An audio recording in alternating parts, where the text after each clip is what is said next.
Assalamualaikum warahmatullahi wabarakatuh.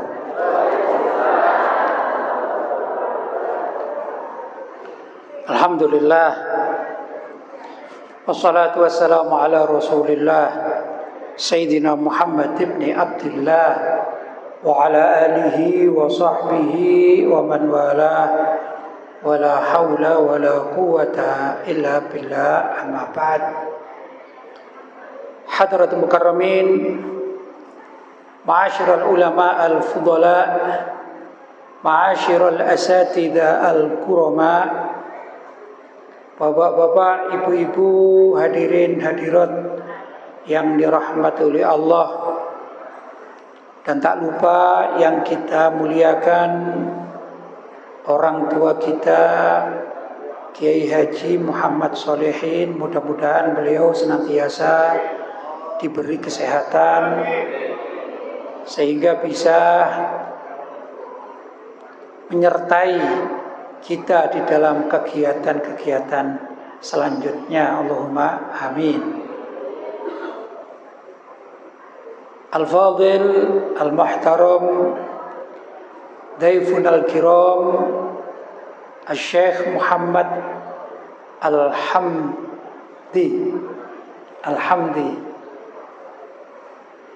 tetamu kita dari Yaman yang datang di tempat kita ini, Atalallah Baqa'ah. Mudah-mudahan beliau senantiasa diberi kesehatan, dan juga doa-doanya kita harapkan dari beliau untuk kita semua. Demikian juga Sahibul Bait Bapak Haji Radio, mudah-mudahan beliau senantiasa diberi kesehatan oleh Allah SWT sehingga tetap bisa memfasilitasi kita di dalam kegiatan thalabul ilmi, menuntut ilmu atau mencari ilmu agama Allah SWT.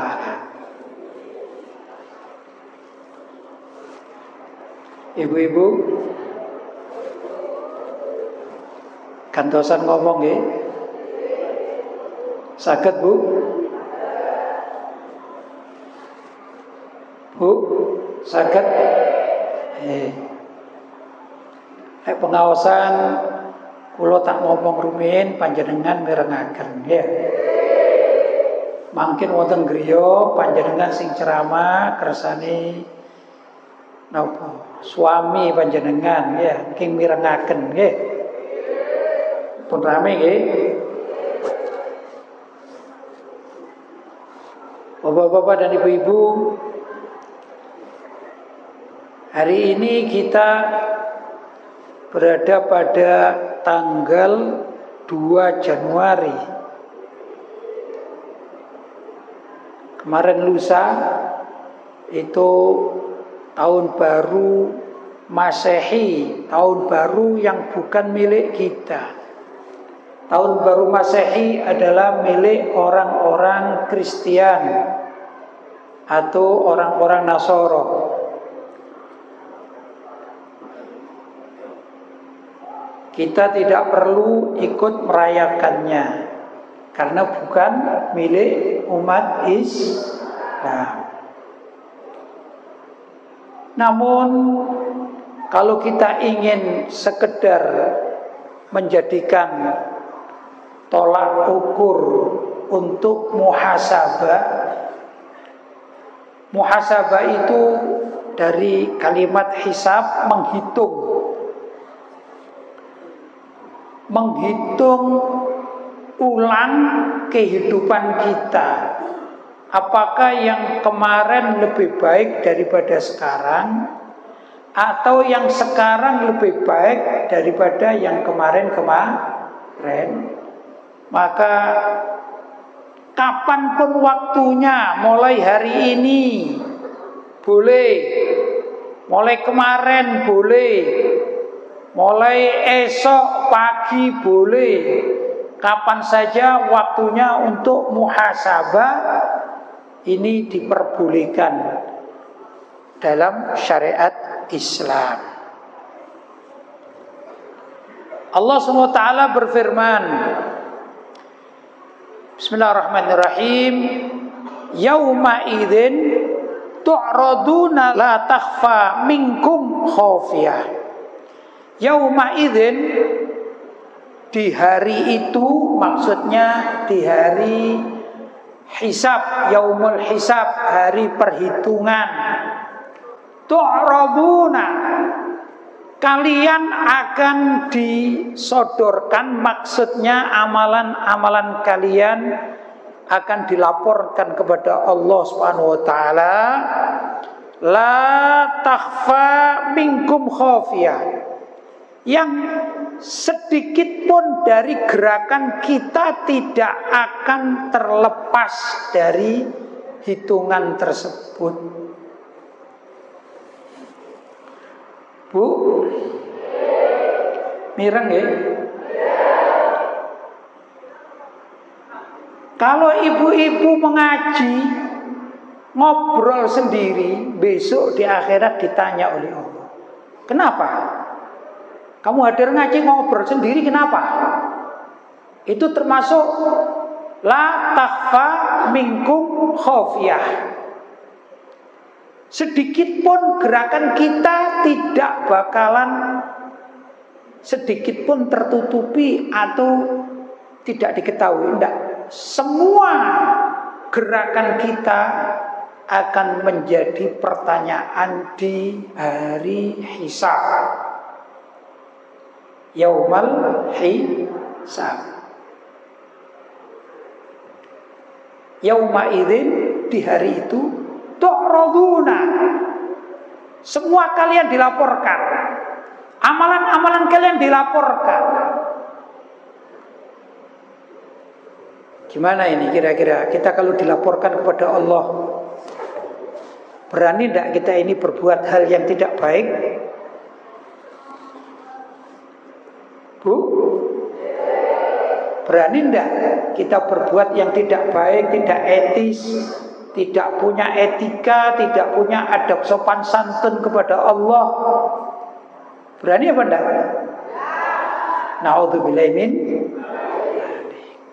Karena itu kita berupaya untuk muhasabah. Arti muhasabah yaitu menghitung-hitung apa saja yang telah kita lakukan. Begitu. Sayyidina Umar Ibn Khattab radhiyallahu ta'ala anhu menasihati kita.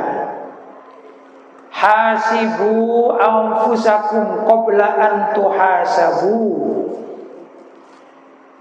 Hitung sendiri perilaku, amalan, pekerjaan, kegiatan kalian qabla an tuhasabu, sebelum kalian itu amalannya dihitung oleh Allah besok di hari hisab.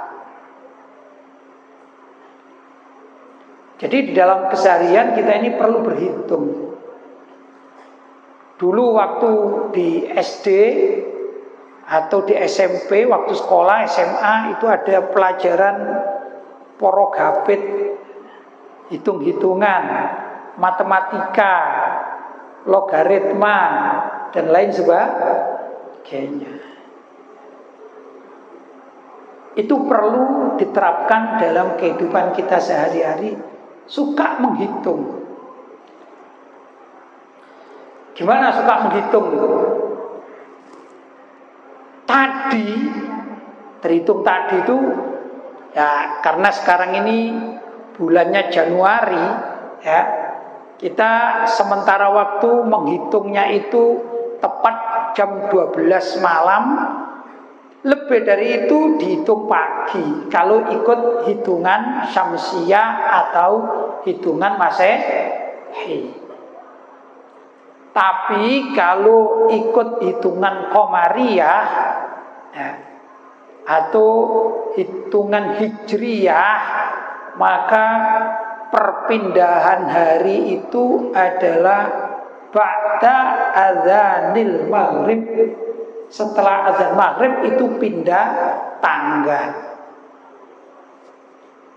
Kalau tadi saya katakan kita berada pada hari kedua Masehi, tahun baru, ya betul hari kedua ini. Bolehlah kita menghitung, bukan ikut memeriahkan tahun baru Masehi, tidak. Justru kita memeriahkannya itu dengan menghitung, menghisap amal kita. Sebut saja hari ini dimulai jam 24. Nah, berarti berapa itu? 24 atau waktu 00 ya. 00. Apa yang kita lakukan? Waktu 00 ini anggap semalam itu. Apa kita masih tidur? Atau sudah wudhu? Sudah sholat malam? Perlu dihitung. Sampai azan subuh. Apakah kita sudah sholat subuh berjamaah? Apakah kita sholat subuh setelah itu kita zikir kepada Allah? Kemudian apa yang kita lakukan? Sampai duha, apakah kita sholat duha? Kemudian zuhur, apakah kita sholat berjamaah? Apakah kita zikir? Habis itu terus antara pagi sampai zuhur, antara zuhur sampai asar, antara asar sampai sekarang, apa yang telah kita lakukan? Apakah semua untuk kebaikan? Kalau masih ada lisan kita, tangan kita, mata kita, hati kita untuk membicarakan kehidupan duniawi yang tidak ada artinya, apalagi yang maksiat, misalnya rasan-rasan, misalnya bertengkar. Kalau lisan kita masih begitu, naudzubillah, kalau nanti malam kita dipanggil oleh Allah, sudah siapkah kita menghadap Allah dalam keadaan seperti itu? Itu yang dimaksud oleh Sayyidina Umar ibn Khattab radhiyallahu ta'ala anhu. Hasibu anfusakum qabla an tuhasabu. Kamu hitung apa yang kamu lakukan sedetik demi sedetik, semenit demi semenit, 1 jam demi 1 jam, dalam setiap harinya dihitung. Kalau anak muda atau kita dulu waktu muda, kita diajari di sekolah itu ada bikin daftar tabel gitu ya. Tabel ya. Usia tua ini perlu sebenarnya kita bikin tabel. Tanggal 1 mulai jam berapa? 1 malam ya. Apa yang kita lakukan? Kalau masih tidur ya kosong nilainya. Kalau masih tidur nilainya kosong, gak ada nilainya. Sholat subuh, azan subuh, apakah kita dengar azan subuh dikumandangkan? Kalau kita dengar dan kita bangun, ala kulli hal, kita dipanggil oleh Allah SWT lewat azan untuk sholat, kita masih dengar, berarti kebaikan telinga kita masih ada. Tapi kalau bangunnya telat, ini berarti orang yang tidak peduli terhadap panggilan sholat. Dicatat. Terus semua dicatat. Tanggal 1, tanggal 2, tanggal 3, tanggal 4. Habis itu amalan baiknya perlu dicatat, amalan buruknya juga perlu dicatat. Dua-duanya ini. Amalan baik dicatat, amalan buruk dicatat, dibuatkan tabel, daftar. Nah, esok harinya, kalau hari ini sudah selesai misalnya, ya, misalnya ini, wah, kebaikan saya alhamdulillah nilainya 75 misalnya. maksiat saya, keburukan saya nilainya 25. Ini berarti orang tersebut sudah sangat bagus. Tidak perlu dilaporkan kepada orang lain, cukup diketahui oleh dirinya sendiri. Kemudian hari berikutnya bikin lagi. Kalau nantinya setiap hari berubah menjadi tambah baik, berarti ini pertanda orang-orang yang akan masuk surga. Allahumma. Tapi kalau setiap harinya justru keburukannya ini, mulai telat sholat subuh, ya, tangannya ini kan walaupun sebagian sudah sepuh kan masih bermain handphone juga ya. Ya, betul ya. Nah, ini yang dilihat apa ini? Yang dilihat atau yang dimainkan apa?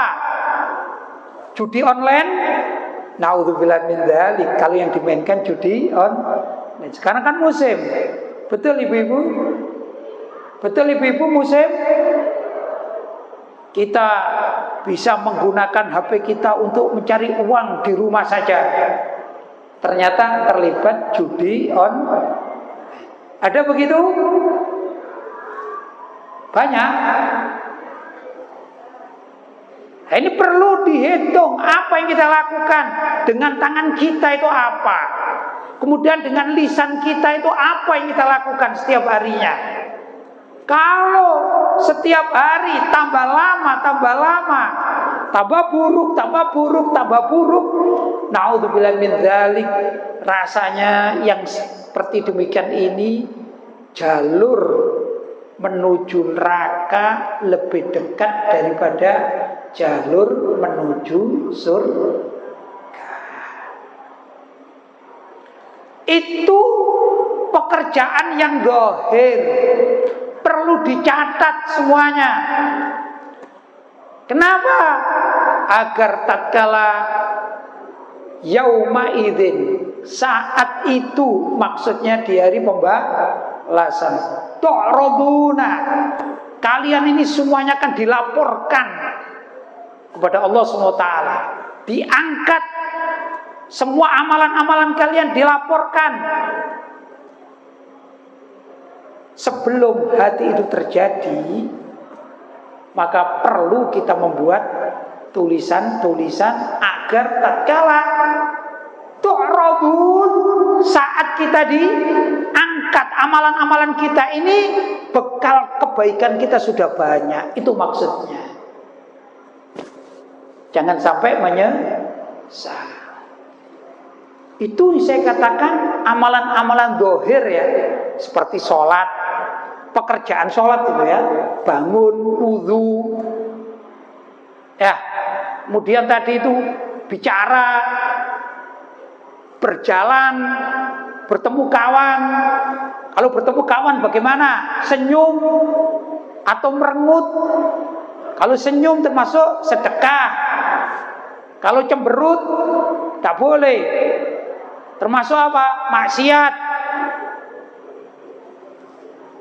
Tuh, ini perlu. Ini yang dohir-dohir. Belum lagi yang kerja. Kerja itu macam-macam. Ada kerja yang kelihatannya halal, hakikatnya dibangun dengan uang haram. Bagaimana itu? Misalnya ini, saya sering dapat pertanyaan, yang pertanyaannya ini juga sedih gitu. Pak Ustadz, pertanyaannya, saya pinjam uang bank, saya pergunakan untuk kerja, pinjam uang bank, saya pergunakan untuk kerja, saya bangun toko, sudah berjalan. Pertanyaannya, apakah saya berdosa? Loh, modalnya ini uang riba, modalnya pakai uang bank yang indikasi terlibat riba. Dosa pada dosa. Dosa pada dosa. Saya sudah tobat. Tapi bagaimana dengan toko saya ini? Nah, itu penghasilannya pun ini terus-menerus. Kalau orang bekerja menggunakan uang haram, maka hasilnya pun adalah haram. Terus. Loh, saya ini jualan bagus baik loh ini ya. Saya jualan alat-alat rumah tangga, bukan barang yang haram yang saya jual. Iya, masalahnya bukan itu, modalnya ini loh. Kamu kurang hati-hati di dalam bab modal. Modalnya dari uang haram. Itu sama dengan orang mencuri, perampok lah. Ada orang mencuri uang, misalnya 1 miliar, dipergunakan untuk membangun pabrik. Pabriknya bagus, misalnya pabrik buku, pabrik kertas, nggak ada halal haramnya kan, nggak ada najis dan tidak najis, kertas. Tapi masalahnya modalnya dari uang rampokan, maka penghasilan yang didapatkan dari pabrik itu terus menerus dia telah melakukan keharaman. Ini kadang-kadang ada suatu pekerjaan ini yang kalau tidak ditobati itu terus menerus menambah dosa. Bagaimana hukumnya? Ya terus. Lah, gimana tobatnya? Ya sudah, kamu serahkan saja di pabriknya itu untuk tempat sosial. Begitu mestinya. Nah, saya gimana? Ya mencari rezeki yang halal untuk modal. Yang penting tidak mati gitu aja. Bukan harus kaya raya. Loh, kaya raya kalau modalnya ini modal haram, apa manfaatnya di akhirat? Apa manfaatnya di akhirat? Ada pejabat korupsi. Korupsinya 500 juta. Dibuat apa? Dibuat modal kerja hasil dari korupsi. Habis itu tobat, Pak. Sudah, saya tobat, saya nggak mau korupsi lagi. Tapi kalau ditanya, lah mana uang 500 jutanya? Sudah saya pakai modal. Buat apa? Bangun warung. Warung apa? Itu warung nasi. Perlu diketahui, sepiring nasi yang dijual dari hasil korupsi tempat tadi itu, korupsi uang untuk bikin tempat, itu terus menerus dihitung haram dan haram. Ini besok yang akan dilaporkan di hadapan Allah Subhanahu wa ta'ala. Jadi ayat ini tidak ringan ya. Ayat ini ayat yang berat. Dan ini tepat kalau kita bicara tahun baru, kapanpun, atau dalam kehidupan baru, lembaran baru. Ini perlu agar kita betul-betul taubat, itu taubatan nasuha, bukan setengah-setengah. Pak Ustadz, saya mau tanya, hasil dari kerja saya tadi itu, ini saya bikin pengajian. Saya kalau berangkat ngaji itu uangnya dari warung jualan nasi tadi. Gimana ya?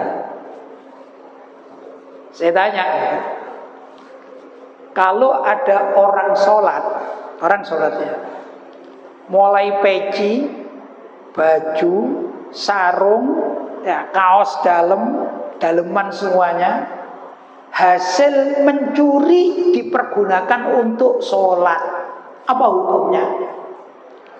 Menurut ulama fikih, sholatnya sah, tapi dia telah melakukan keharaman dan pasti sholatnya tidak diterima. Kalau sholatnya tidak diterima, maka dosanya yang dicatat oleh Allah Subhanahu wa ta'ala. Padahal dia sholatnya berjamaah lagi. Tapi dia menggunakan apa?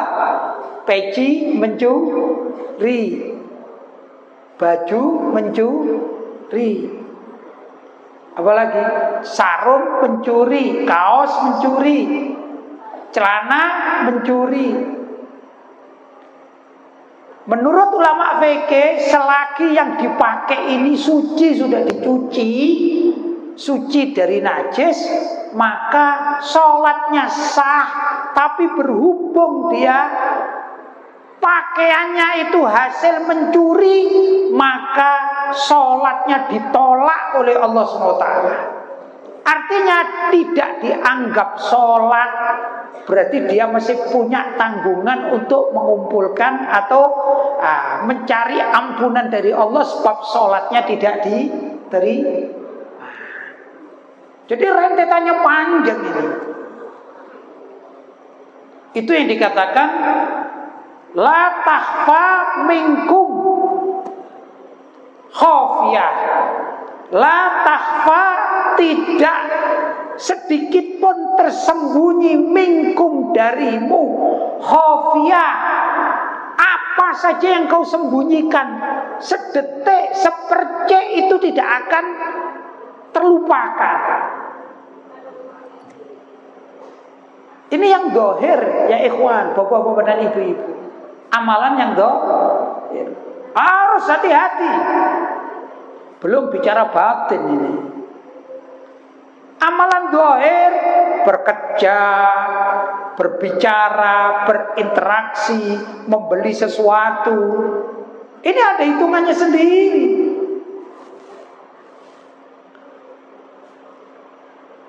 Orang mempunyai harta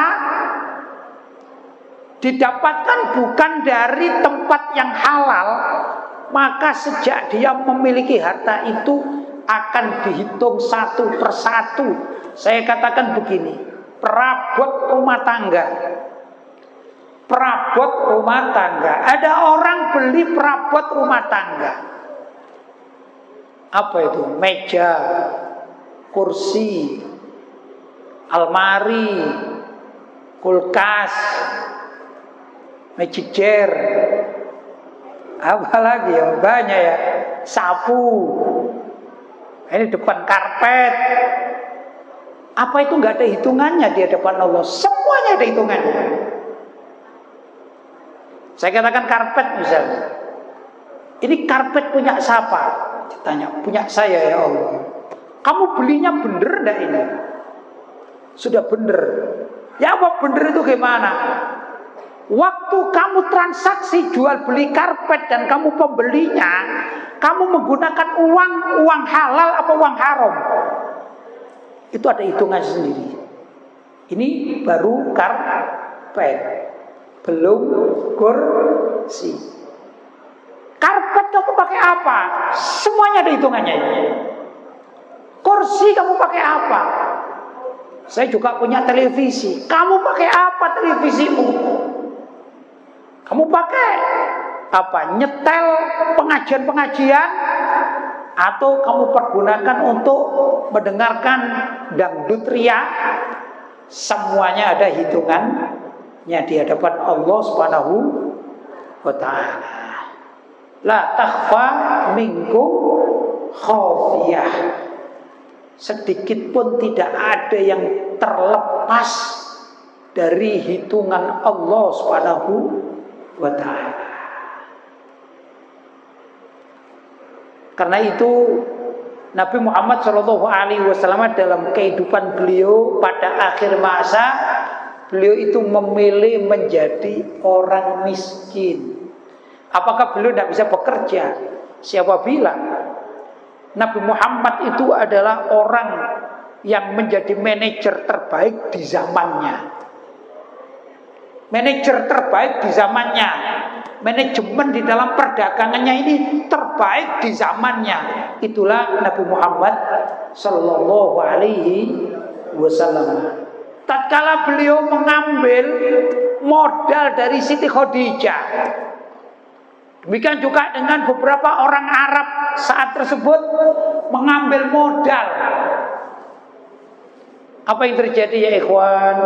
Orang-orang Arab ngambil modal, kemudian kulaan barang, kemudian dijual di pasar. dibawa ke negeri Syam, Syria zaman sekarang. Dari Mekah pergi menuju negeri Syam, jualan.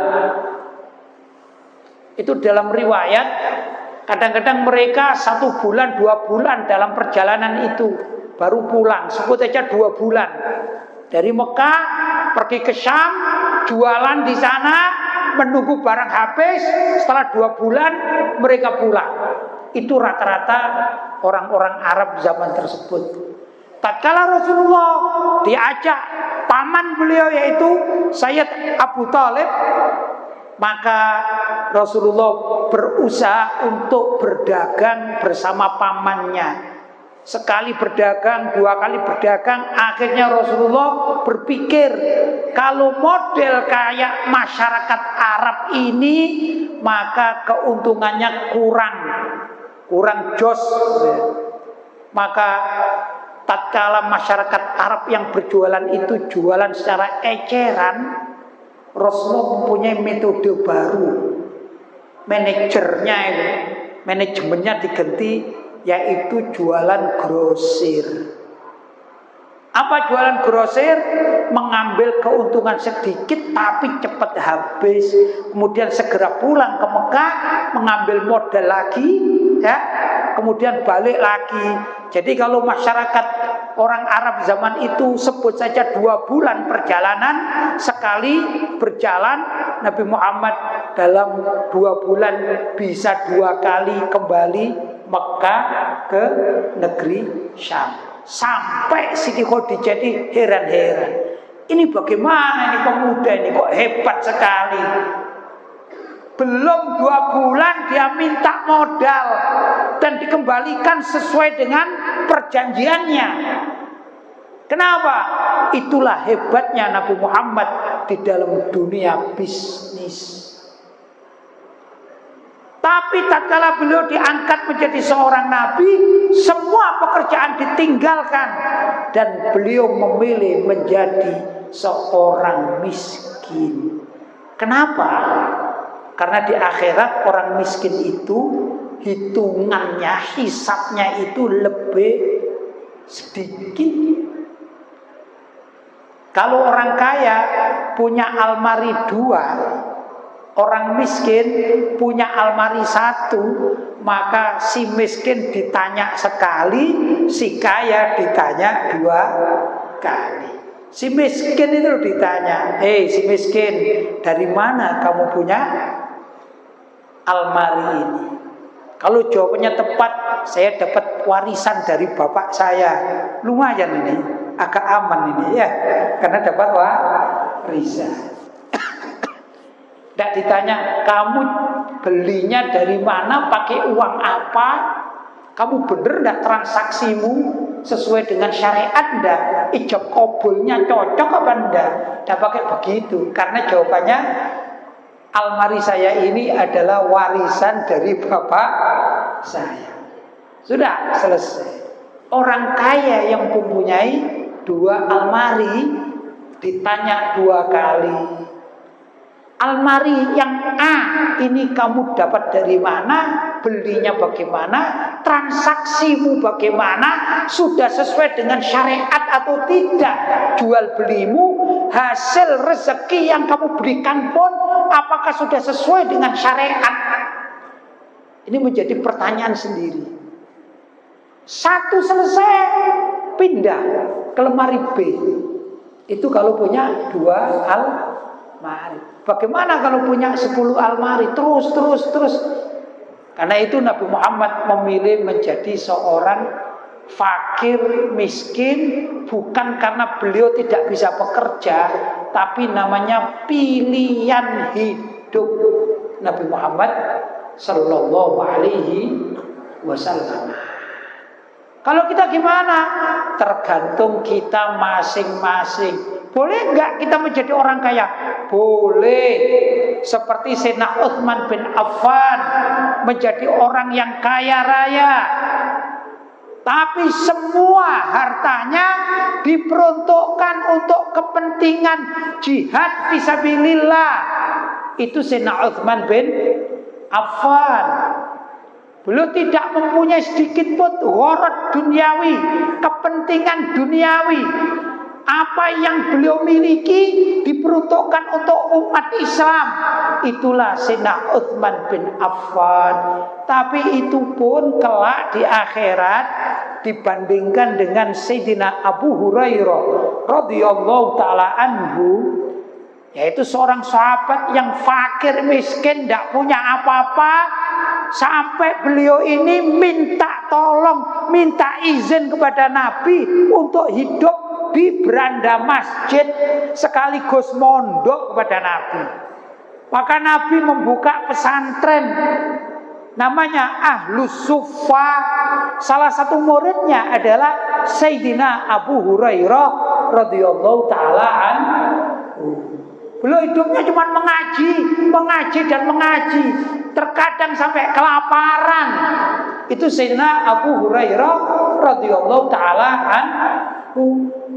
Itu hisabnya jauh lebih ringan daripada Sayyidina Utsman bin Affan. Walaupun mereka ini dijamin masuk surga.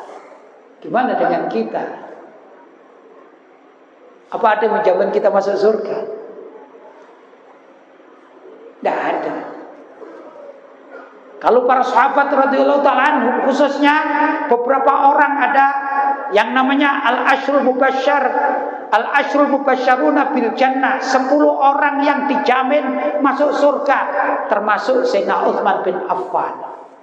Sudah dijamin masuk surga. Pertanyaan tetap, hisab tetap, tapi dijamin masuk surga. Masalahnya kita ini dihisab tapi nggak ada yang menjamin masuk surga. Lama hisabnya. Orang-orang di padang mahsyar, terutama orang-orang kafir, orang-orang apa? Kafir, orang-orang munafik, dan orang-orang yang suka maksiat, itu mohon kepada Allah, ya Allah, kalau memang aku, kata mereka ini, Engkau tentukan aku akan masuk neraka, tolong ya Allah segerakan masuk neraka saja. Aku tidak kuat di padang mahsyar dengan perhitungan ini. Dia menyangka bahwa di neraka lebih dingin daripada padang mahsyar. Padahal padang mahsyar itu jauh, ya, lebih panas daripada di dunia ini.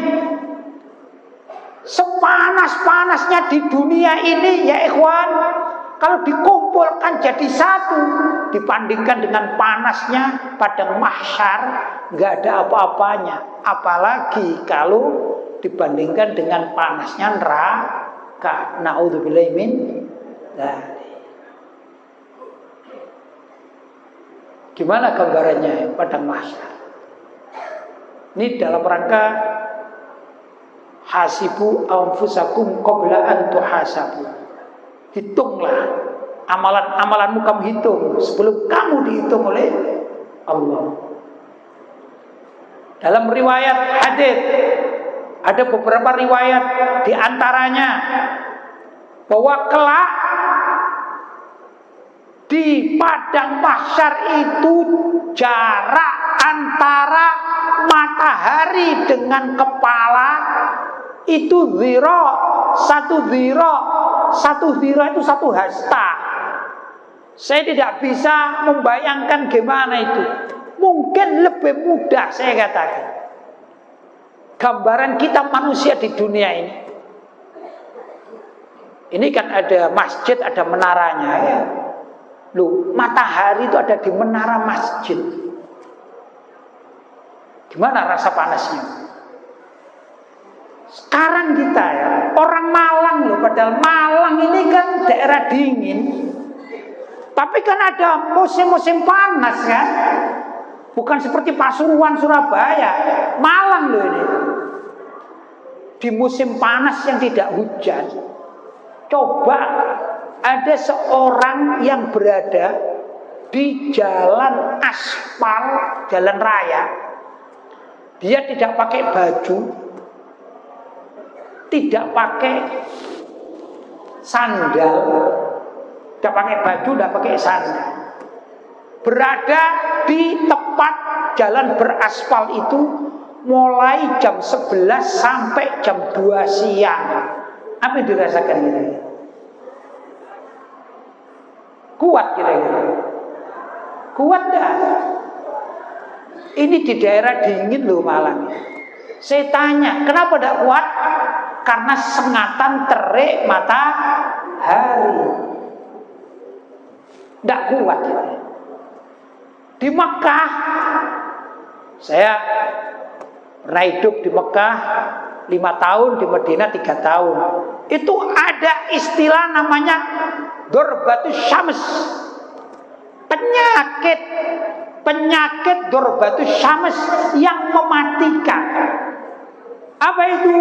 Adalah sengatan sinar matahari di waktu panas.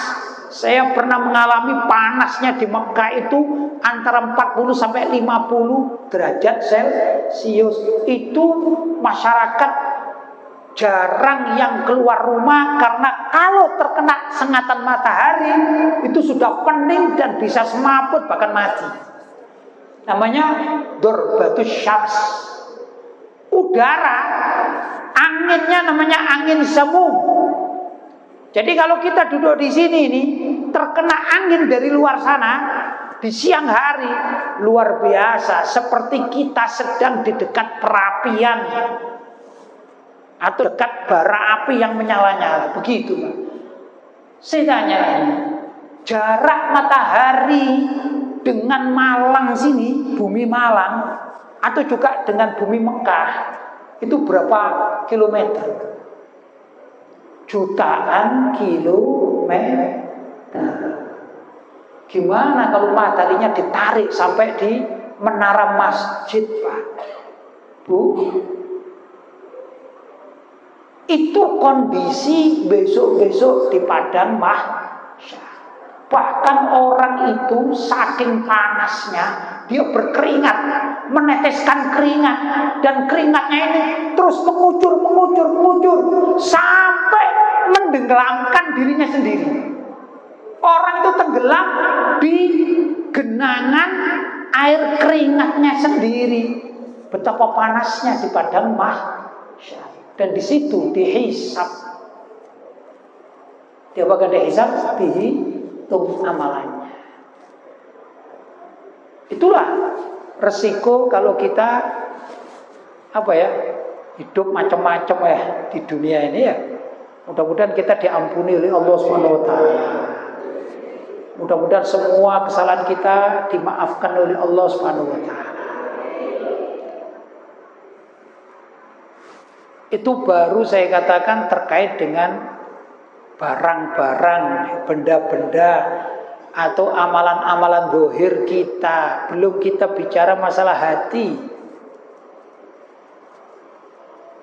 Apa masalah hati ini? Krente ati, krente.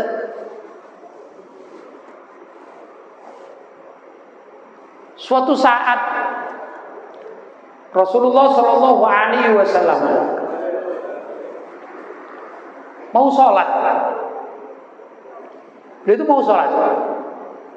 Ini namanya menata hati ini ya, pekerjaan hati. Rasulullah itu mau sholat, tidak jadi-jadi. Mau takbiratul ihram gak jadi-jadi. Kemudian beliau panggil istri beliau, yaitu Siti Aisyah. Wahai Aisyah, tolong sitaroh, kelambu yang kau pasang di depan tempat sholatku ini kau ambil. Sitaroh, kelambu. Kenapa kok disuruh mengambil?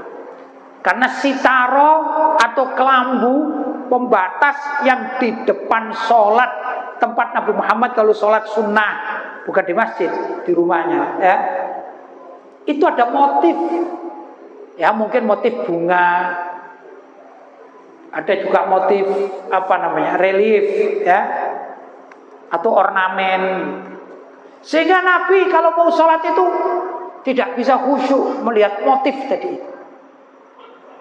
Terganggu Nabi Muhammad. Ya Allah, kok pikiranku jadi ke bunga-bunga itu, pikiranku kok relief itu, pikiranku kok gambar itu, pikiranku kok gak jadi sholat itu.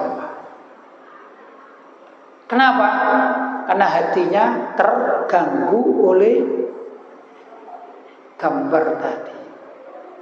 Setelah diambil oleh Siti Aisyah, barulah Nabi Muhammad bisa khusyuk di dalam sholat. Kalau kita gimana gitu? Zaman sekarang saya katakan ibu-ibu, mukenanya ibu-ibu, warnanya seragam putih semua, apa abang hijau kuning biru kayak pelangi gitu sekarang, itu ganggu orang sholat, ganggu orang yang di belakangnya lo sholat, terganggu. Bahkan ada bunga-bunga, ada gambar-gambar, betul? Ada gambar-gambar, ada motifnya zaman sekarang. Ya saya tahu, saya sering melihat di jualan-jualan itu, motif ini, motif itu. Ini menjadi penyebab orang yang tidak khusyuk. Misalnya ada orang khusyuk, satu ibu khusyuk mau sholat, tapi di depannya ini ada ibu yang lain menggunakan mukena yang warna-warni, yang mengganggu. Maka yang dosa siapa ini? Yang pakai mukena warna-warni, menyebabkan orang lain tidak khusyuk. Itu ibu-ibu, bapak-bapak, sama enggak Pak? Terkadang saya mengalami, diri saya sendiri mengalami. Ya itulah manusia yang masih kotor seperti saya ini sulit untuk khusyuk. Karena apa? Saya pernah sholat Jumat, mohon maaf bukan pamer, saya pakaiannya itu saya bagus-bagusi Pak, pakaian ini gitu ya. Begitu sholat mau Allahu Akbar, di depan saya ini ada pemuda menggunakan kaosnya itu bertulis bahasa Indonesia tapi pakai huruf kayak Arab. Ada kan? Tulisan bahasa Indonesia, misalnya selamat datang, tapi dipakai hurufnya seperti huruf Arab. Ada kan begitu? Subhanallah, ini saya ini yang kotor hati saya. Sholat itu begini, Allahu Akbar sambil baca. Ini tulisannya apa ya ini? Gak mikir Allah, gak mikir sholat. Tulisannya apa ini? Kok saya gak bisa baca ini? Mudah-mudahan saya saja terjadi kayak gitu, bapak-bapak khusyuk, mudah-mudahan. Sulit, kenapa? Pikiran kemana-mana. Gara-gara apa Pak? Gara-gara di depannya ada tulisan yang sulit dibaca. Kata anak zaman sekarang, mata saya ini kepo, katanya, kepingin tahu, kepingin bisa baca. Apa ini ya? Bagaimana kalau sholat kita kualitasnya seperti itu, mata kita jelalatan membaca sana sini, apa yang diterima sholat kita di hadapan Allah? Apa tidak ditanya besok di padang mahsyar? Sholatmu tanggal 2 Januari, sholat maghrib, kamu mempunyai mata tidak konsentrasi, tapi kamu justru membaca sana sini, misalnya depanmu, ini mohon maaf ini ada motif-motif yang sholat sulit diterima, yang pakai baju juga menjadi pertanyaan besok di akhirat. Kenapa kamu sholat kok pakai baju yang aneh-aneh? Ada tulisan sulit dibaca lagi. Kasihan itu makmum di belakangmu itu, mikir bacaan apa ini? Begitu besok itu. Satu persatu Pak ditanya. Karena satu persatu ditanya, maka di padang mahsyar memerlukan waktu, bukan sebulan, 2 bulan, tahunan lama. Menunggu selesai perhitungan tergantung dari setiap orang itu apa yang dilakukan di dunia. Lama Pak itu. Loh, di saat lama tadi itu menunggu perhitungan, itu juga tetesan keringat mengguyur tubuhnya.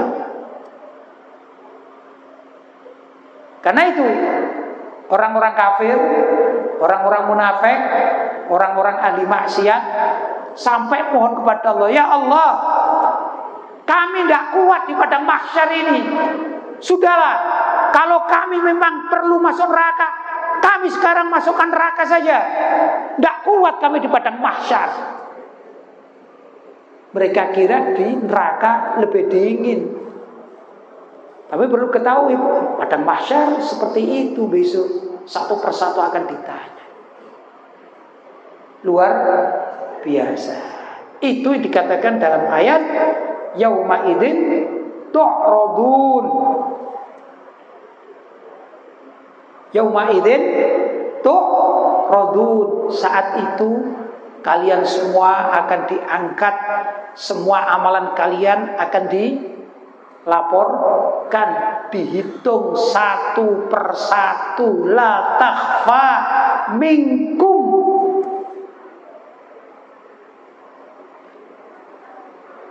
Sedikit pun tidak terlepas dari hitungan Allah minkum yang pernah kalian kerjakan. Tidak pernah lepas.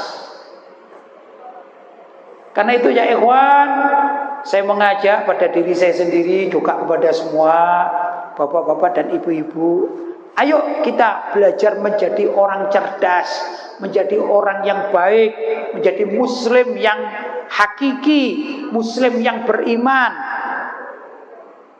Kita mulai menghitung diri kita. Apapun yang baik kita katakan baik, yang buruk kita katakan buruk. Kita tulis, kita timbang-timbang sendiri. Ibarat kita punya timbangan, kita katakan sholat saya hari ini sekian waktu, saya maksiat hari ini sekian banyak. Terus ditimbang-timbang. Bila perlu ada laporan pakai tabel. Kalau itu yang kita lakukan, insya Allah suatu saat Allah akan membimbing kita, karena niat kita akan mencari pahala ampunan yang lebih banyak daripada kelakuan maksiat kita. Insya Allah Allah akan membimbing kita kepada jalan yang terbaik. Allahumma amin. Allahumma amin. Mudah-mudahan tanggal 2 Januari ini menjadi tolak ukur awal dari kebangkitan kita untuk mendapatkan sesuatu yang baik. Yang buruk-buruk kita buang. Kita perlu mengganti. Jangan kemudian yang buruk karena kita sayang, kita pelihara. Jangan. Yang buruk kita buang, kita ganti yang baik. Baik maksudnya amalan-amalan, segala apa yang jadi milik kita. Jangan sampai nanti yang buruk kita simpan terus, besok jadi masalah di hadapan Allah. Na'udzubillahi min dzalik. Bapak-bapak dan ibu-ibu yang dirahmati Allah, mudah-mudahan yang sedikit apa yang saya sampaikan ini ada manfaatnya dan bisa menggugah kita, karena kita ini bersaudara, saling mengingatkan.